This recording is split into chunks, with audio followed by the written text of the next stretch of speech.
जय भीम, नमो बुद्धाय, जय भारत, जय संविधान, जय मूल निवासी साथियों।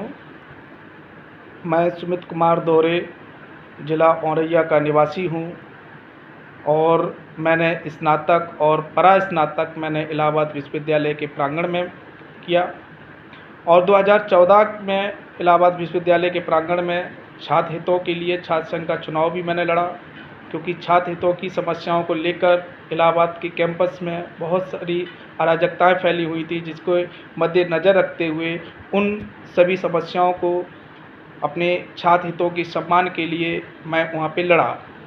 वैसा ही आज हमने फील किया है और मैं खुद एक बेरोज़गार युवा हूँ साथियों, जो कि मैं यूपी स्नातक एमएलसी विधान परिषद आगरा खंड भाग 1 से मैं प्रत्याशी हूँ और मैं देख रहा हूँ कि बेरोज़गार भाई और बहनें हमारी लगातार संघर्ष कर रही हैं और उस संघर्ष में उनको सिर्फ सफलता क्या मिल रही है, असफलता मिल रही है। कहीं पेपर लीक हो रहा है, तो कहीं पे शिक्षा के स्तर इतना गिरा दिया गया है, तो कहीं स्वास्थ्य को लेकर कहीं इतनी महंगाई इतनी बढ़ा दी है सरकार ने।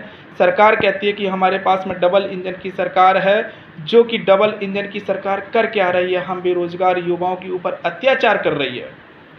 हर पार्टी अपनी अपनी रोटी सेकने के लिए वो चीज़ को देख रही है, जनता का शोषण कर रही है, हम बेरोज़गार युवाओं का शोषण कर रही है, लेकिन कोई भी पार्टी ये नहीं कह रही है कि स्नातकधारी भाइयों और बहनों के लिए रोज़गार का बंदोबस्त करें, जिससे कि उन्होंने ताबड़तोड़ जो मेहनत की है उनके 2 वक्त की रोटियों का बंदोबस्त हो जाए। कोई सरकार नहीं कह रही है साथियों।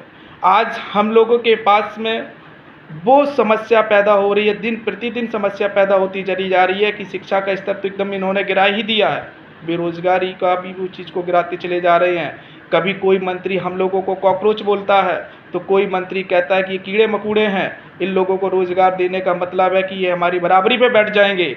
लेकिन साथियों, संविधान में ऐसा नहीं है।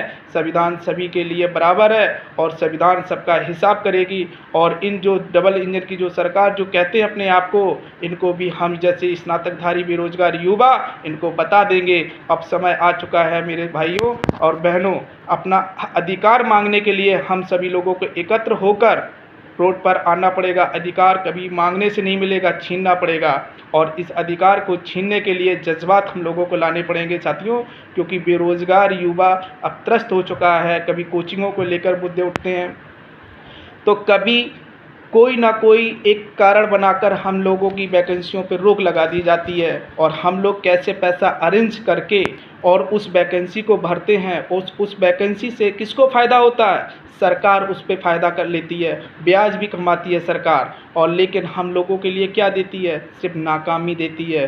कभी पेपर लीक करवाती है तो कभी कुछ करवाती है। सिर्फ नौकरियां कौन पा रहा है? मंत्री, विधायक और एसडीएम, डीएम के ही लड़के नौकरी पा रहे हैं। क्यों पा रहे? क्योंकि इनके पास में पैसा है, इनके पास में अच्छी शिक्षा है, इनके पास में स्वास्थ्य है, रोज़गार है, हर तरीके से इनके पास में संपन्न है। इन लोगों के, मंत्रियों के, विधायकों के, सांसदों के, इन लोगों के सभी लोग पैसे वाले होते हैं। इस वजह से इनके लड़के अच्छी शिक्षा भी प्राप्त करते हैं, रोज़गार भी उनको मिल जाता है आसानी से। और हम जैसे मेहनत करने वाले बेरोज़गार युवाओं को क्या मिलता है? सिर्फ तकलीफ़, माँ बाप को तकलीफ़। हम सभी किसान घर के बेटे हैं और ना ही वो चीज़ को अब अन्याय बर्दाश्त करेंगे। अब आ गया है समय ईंट से ईंट बजाने का। अब हम लोग बेरोज़गार भाई और बहनें मिलकर सबक सिखाएंगे इस डबल इंजन की सरकार को। जय भीम, जय नमो बुद्धाय, जय भारत, जय संविधान साथियों।